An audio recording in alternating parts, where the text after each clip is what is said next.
the chief of the tribe. All right?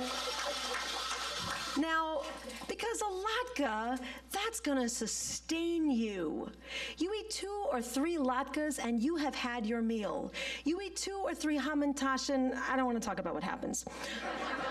Culturally speaking, however, is what I think today is really the most important for us to think about. Okay? How many of us enjoyed this year a dish of latkes next to our turkey? How many of you had latkes with your turkey? Hamantash, not so much. Now let's even imagine, can the latke assimilate a little bit? You can have your latke on the plate next to the turkey, but you could even maintain your sense of latke while pulling into it more of the American flavor. The day after Thanksgiving, you can pull some of that turkey off the carcass. You can take some of your cranberry sauce and some of your wonderfully caramelized onions. You can grate up some more potatoes and make new latkes that are full of turkey and cranberry and potato, and voila, you have conservative Judaism version of a latke, all right? Still a latke, completely American. Fantastic. This also shows you a latke can be a whole meal to go. It's not just a side dish. You put some turkey into it, done, right? You make a latke out of zucchini and carrot and salmon, maybe some potato also. This could be a salmon fritter. I don't know what, but I'll tell you what it is. It's a whole meal, and I'd be happy if my kids chose to eat that. Now, the one thing I will say is this. It's entirely possible that some of us are evolutionarily a little too successful at garnering enough oil and salt and carbohydrate. It happens. It happens. Should it be the case that your physician tells you you need to cut down a little bit, fear not, because you can bake your latke. And in fact, it might even be better this way, because if you fry it just a tiny, tiny bit in super hot oil and then let it cook the rest of the way in the oven, you get all of the Hanukkah-ness that you need, plus all of the meal that you need, and you're not going to get sick. You can have 2 or 3 of these as a meal, and you're good to go. And I thank you very much. Thank you, Cousin. Wow. A conservative Jewish latke. Ladies and gentlemen, you've just heard it here, the solution to the Pew survey. That's right. That's what they teach you at JT. Yes. Who is our next contestant? Oh, the lovely Mike Kolb. Some guys will do anything to try to get an edge. We don't feel more sorry for you in the Hamantash. Thank you. I searched pity for this. Thank you, Rabbi. Thank you, fellow debaters. Everybody's been asking me what's happened to my shoulder as of lately. I've been telling you guys it was a sporting accident years ago. Truth be told, yes, we too had latkes on Thanksgiving. Was it last week, a week ago? And I think we were hosting it. My mom was frying it. I'm walking past the kitchen, puddle of grease on my floor. Healthy grease, right? On my floor, slip and fall, bum shoulder, here I am. But I digress. Please, I'm going to start my debate. Have you started the clock yet? I haven't started. Okay. Please, before I start, I really don't need to debate. Why don't you guys get up, grab some Hamantash? I see them back there. It'll speak for itself. Anybody? No? Okay, grab some latkes. Get up and grab some latkes, see? Okay, all right, nobody's getting up. All righty, Hamantashen. They're a sweet and tasty delicatessen that is rather healthy and very fun to eat. Furthermore, the tradition of Hamantashen preserves a very important part of Jewish history while bringing friends, families, and more so a congregation like Ohev together every year. In that kitchen, 20, 30 people at a time, slaving away, making some great Hamantashen. But more importantly, I don't, as tasty as the Hamantashen are, I think the fact that those Hamantashen bring us together for that day, for that month, actually, every weekend is fantastic. So I ask you, with that being said, Why ruin a perfectly fine piece of starch that's grown to be mashed with milk and salt and served for dinner?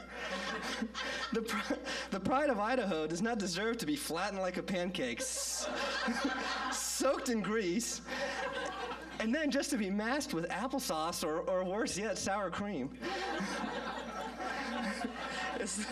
It's the three-cornered dessert that is always filled with fruit, often sprinkled with love, that we should all enjoy while we're booing Haman. Which, if I didn't know any better, I would think he's sitting right here wearing a hat. And indulging ourselves in a delicious sweet Hamantash. Now, I fortunately have two knowledgeable rabbis on my team that can give you the history, the Judaism behind it. The thing I can share is honestly my mother cooking Hamantash and poppy seed Hamantash, back recipes that I'm sure were passed along when she was in the Ukraine and Kiev and brought home here, and it was delicious. I love eating it. It always brings back great memories. And what more does she do other than bake them and let us enjoy them, sometimes all year round, but typically around Passover, is my brother, who lived out of town in Chicago for many years. My mother, and this is a true story. I was lying about the grease maybe, but this is a true story. My mother would pack a box of Hamantash, and I couldn't imagine her trying to pack latkes into a box, go into the post office and trying to mail them to my brother. But Hamantash, and now that she can do and did many times every year for about a good 15 years he lived in Chicago. She mailed them. These Hamantashes were so delicious that, true story, my brother lives in a condo, and he had all the mail goes into the lobby, and there's security cameras in the lobby, and you can tune in on your TV to look at these security cameras. And that's usually when he knew when the mail was there, he'd come by, or if somebody was buzzing in, he could see it. Well, he sees this box on his TV, and he knows it's Hamantash, and it's that time of year. It's my mom's package. Kid you not, somebody steals it. Somebody walks in off the streets into the lobby, grabs the box, and goes with them. And that person had a tasty treat. Absolutely tasty. So, again, no grease, no cholesterol. The smell, whether it's good or not, it doesn't stick on your clothes when you have Hamantash. And so I leave you with that, with the tasty treat in your mind. Go grab some. All right. Thank you, Mike. Well, it seems that the gauntlet has been thrown down into a puddle of grease, and it's still skidding across the floor. And we'll see whether or not our next contestant and debater, Larry Gordon, is seriously wounded by the personal insult that was hurled his way, because this is Mr. Sour Cream. Thank you, Rabbi. It's the first time anybody used my name and the word serious in the same sentence. Distinguished friends and opponents, debaters, Rabbi Burrell, as soon as I see the ad that says he got those Hamantash to Jared, then I'll go get them for my wife. I thought Hellsburg would be more appropriate. And Mike, the MRIs did show. Exactly. The MRIs did show that your injury was due to a fracture from falling day-old Hamantash on your elbow. And Rabbi Meindl, we really appreciate your coming here. Can you imagine 1 month research at the Vatican Library, the next month this? Thank you, Rabbi. You're a really good sport, sir. Latkes versus Hamantash. The shape. Latkes, as close as they can be, are round or oval, but they never have corners to them where you can get trapped, like Hamantash. Besides, Hamantash is in the shape of a villain's hat, or what I heard, a villain's ears. The odor. Hamantash versus latkes. Hamantash odors are very sweet, so-so, but almost like the smell of a Hy-Vee bakery. Besides, nobody makes them at home anymore anyway. Thanks to Ohev Sisterhood, our shul is the Amazon.com of Hamantash. Next thing you know, they'll be delivered from Ohev's kitchen to our homes by drones. And won't that mess up Casey's airspace? On the other hand, the smell of latkes. Being boiled with bottles of cooking oil in your kitchen. The smell of latkes being greased. Let everyone know within a 10-mile radius of your home that this is a Jewish home, a kosher home, tradition. But I digress. Okay. Besides, if you want to get rid of some old clothes of yours, all you have to do is wear them while you're cooking latkes. And after cooking up 150 latkes, half of which will be thrown out later anyway, you have the best excuse to dispose of those old jeans, shirts, shoes, socks, and undergarments in the trash, since there is no substance known to humankind that can get the greasy odor out of them, right? Okay. Next, the day after, as I've said before. Day-old latkes can still be made soft and edible. We'll just put them a little bit in the microwave and you've got them. Day-old Hamantashen, however, become harmful projectiles after one day. Drop a day-old Hamantashen on your foot and it's off to the emergency room where your Hamantashen have to be removed by your own doctor under your own medical plan, period. I heard that somewhere, okay. The stories, but most important to my mind, yeah, it's a stretch. Latkes represent the great story of Hanukkah, the classic good guy versus bad guy, the Maccabees versus the Assyrians, white hats versus black hats. Absolutely no confusion here. They tried to kill us, we won, let's eat. You know how that goes. On the other hand, Hamantashen represent the book of Esther, and even though it's part of the Tanakh, it's sort of a rather confusing story. There are secrets, lies, backstabbing, male chauvinism, a wimpy king, a strong female lead, unbridled sex. Well, with some concubines, maybe bridal sex, okay. Spying.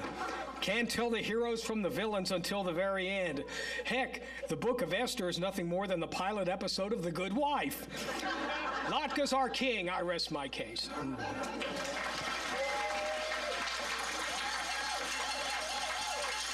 Well, folks, I really had, I don't know about you, but I had no idea that this debate was going to take such a nasty turn with teams attacking each other, and I'm just glad that the projectiles haven't started flying yet, but give them time. And our next debater here will be my esteemed colleague, Rabbi Mandel, who comes to us straight from the Vatican.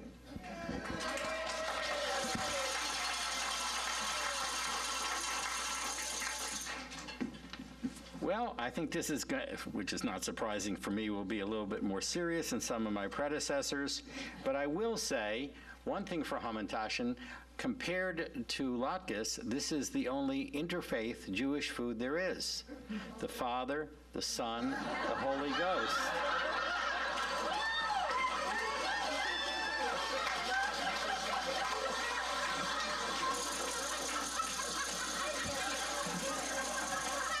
So much for the serious presentation. I am going to try and present this historically from an English literature point of view and from a sociological point of view. What is a Hamantash?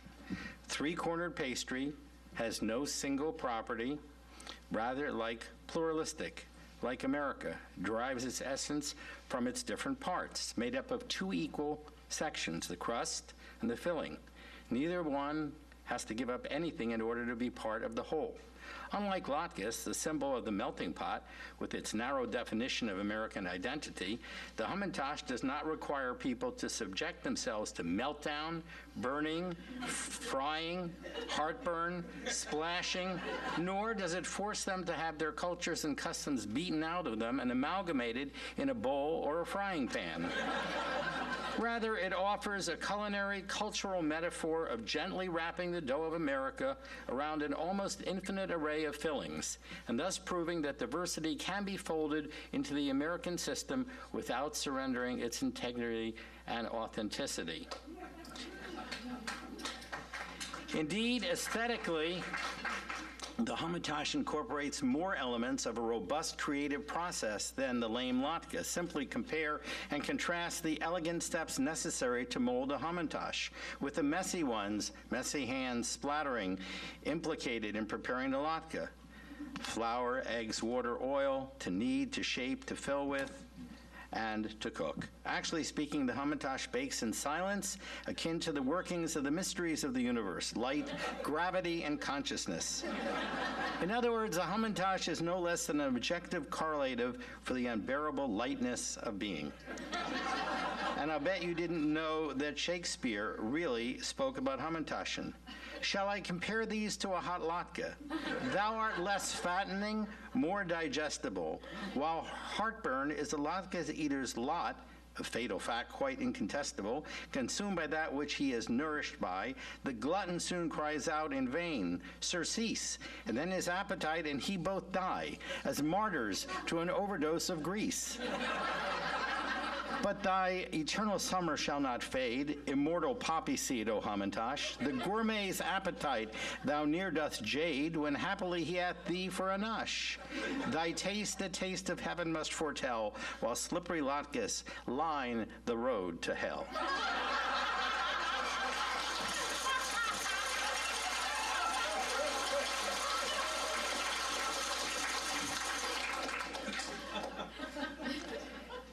And now a comment from a sociologist, Robin Leidner. This is not my material, who is a feminist scholar.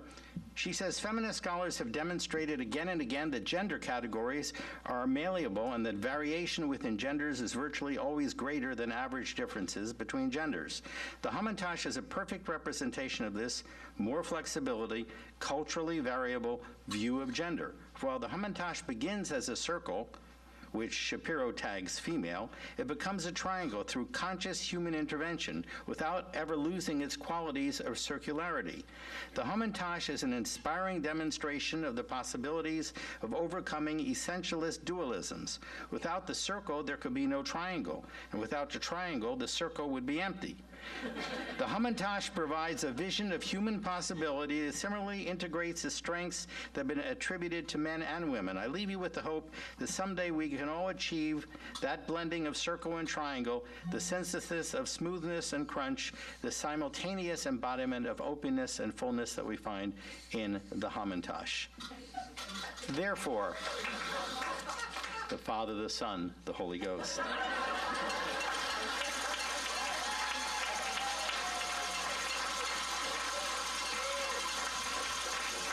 Well, Rabbi Mandel, if nothing else, when you were in Italy, you recovered the long-lost Shakespearean sonnet. How many of you noticed that was in perfect iambic pentameter? Yes. Right. By the way, is it true, the rumor I heard, that you were wearing a red kippah when you were at the Vatican? Going for the white, couldn't beat the Pope. Cardinal Mandel. Yeah. And last but certainly not least, Izzy gets the final word for the Latke team.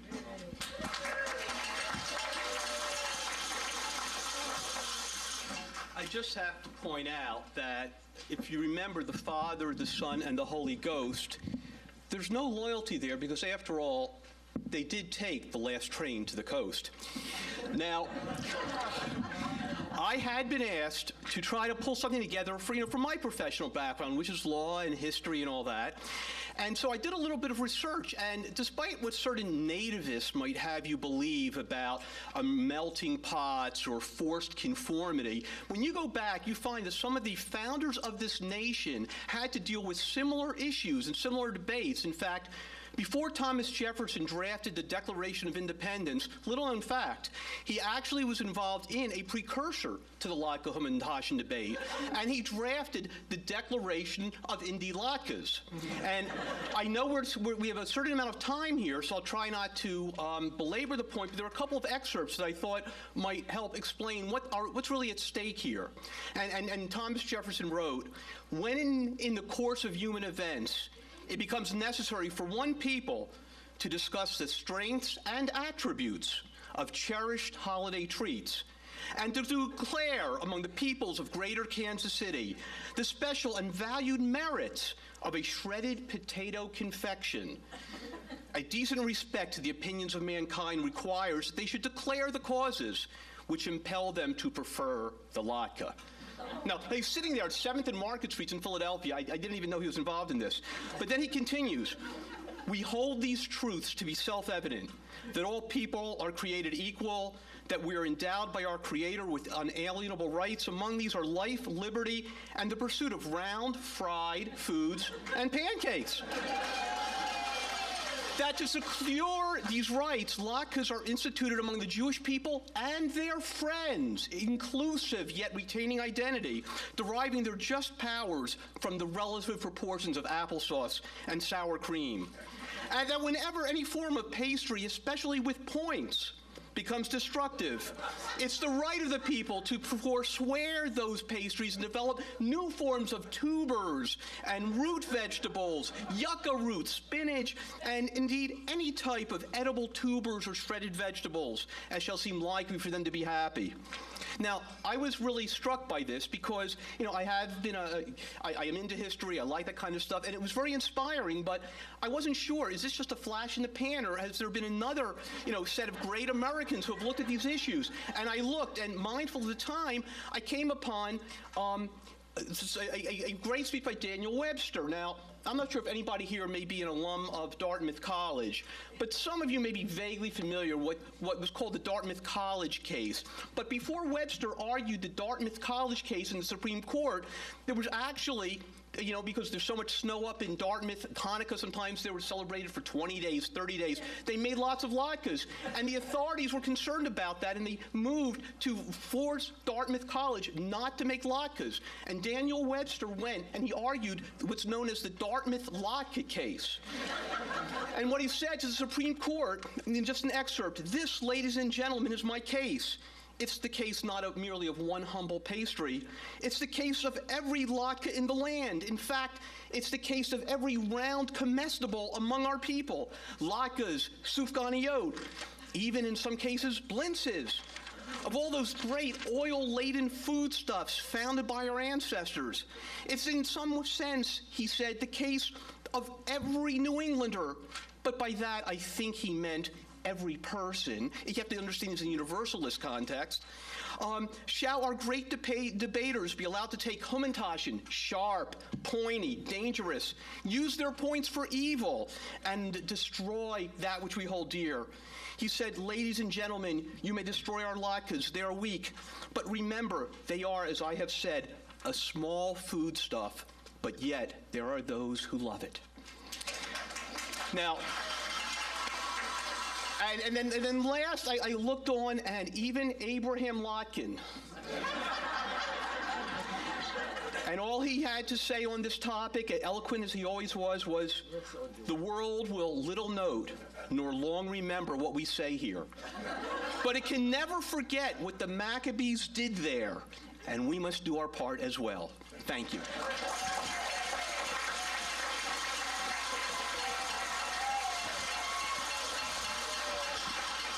Izzy, I have never felt more proud to be an American. And I think it was correct me if I'm wrong, President Eisenhower who tweaked the Pledge of Allegiance. And I do think that there should be latkes and justice for all. If I may do so again in the spirit of Ike.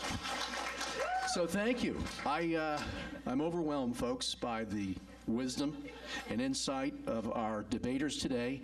And if anything could exceed what we've already encountered, it would be the rebuttal, where each team now will have 2 minutes to go after their opponents. And we'll start with Team Hamantash.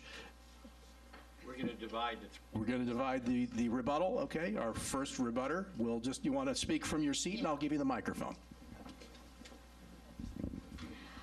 First of all, about the smell, yes, it permeates the house, not just for days, not just for months, but it goes on and on and on. You can't get rid of it. It's just there forever. And in terms of being healthy, all Hamantashen are healthier, and they have fruit in their center, and even prunes, a medicinal digestive element, They're everything. And you can pick up latkes at the hen house. You don't have to make them in your home. And there's actually never any day-old Hamantashen left over. They're all eaten right away, so we don't have to worry that they'll drop on your foot and break your arm or anything.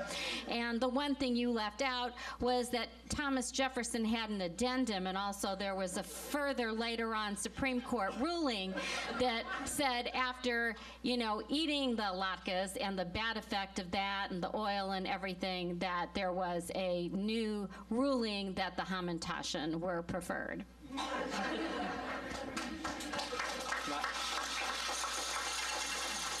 My quick rebuttal is someone on your side mentioned that the latke warms the home. I feel like it burns the home as the grease shoots out of the pan. And we are talking about greasy, unhealthy items, but what we haven't mentioned about these greasy and unhealthy items is the high cholesterol that comes with these greasy and unhealthy items. So I believe anybody would want to stay away from that high cholesterol. At least your doctors would want you to. Well, Hamantashen you can have hot out of the oven, cold out of the fridge, new or old, frozen or fresh, sugar-free. One thing I can say about latkes, you never forget.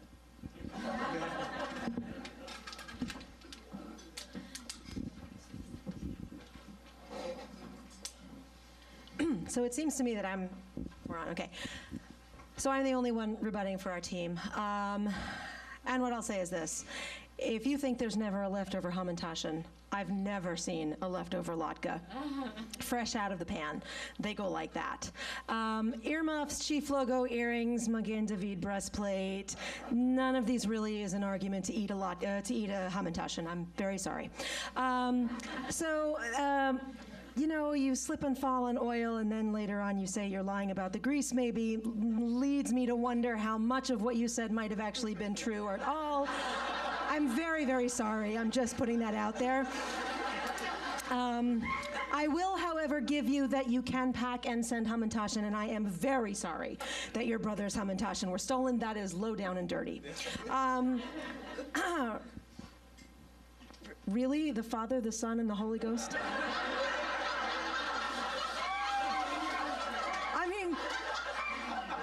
I almost feel like I don't need to say anything more at all. But I am a rabbi's kid, and I'm not letting go of the microphone yet.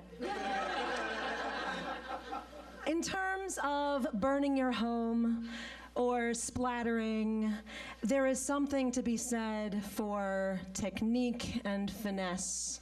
You can ruin a Hamantashen just as well as you can ruin a latke. Learn how to make them nicely. Your children will sing your praises for many, many generations. And, the last thing about cholesterol. Cholesterol and other food problems. I didn't even get into gluten-free issues. Show me a gluten-free Hamantashen worth eating. I dare you. I'd love to because I'm gluten-free. But latkes, gluten-free, lose nothing.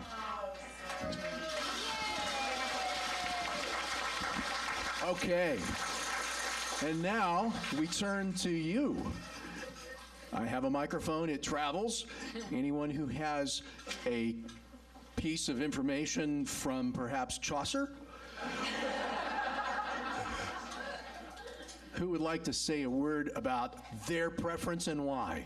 Or maybe why the other one that they don't prefer is why the reason why they don't prefer whichever one it is. Anything? All right. Sheldon, I'm on my way. Pass it down. I'm a little curious as to why there was no mention of onions today. Was that your secret weapon that you were going to save just in case you needed it, and you felt that you didn't need to mention the onion? The turkey Thanksgiving latke is with onions and cranberry and turkey. I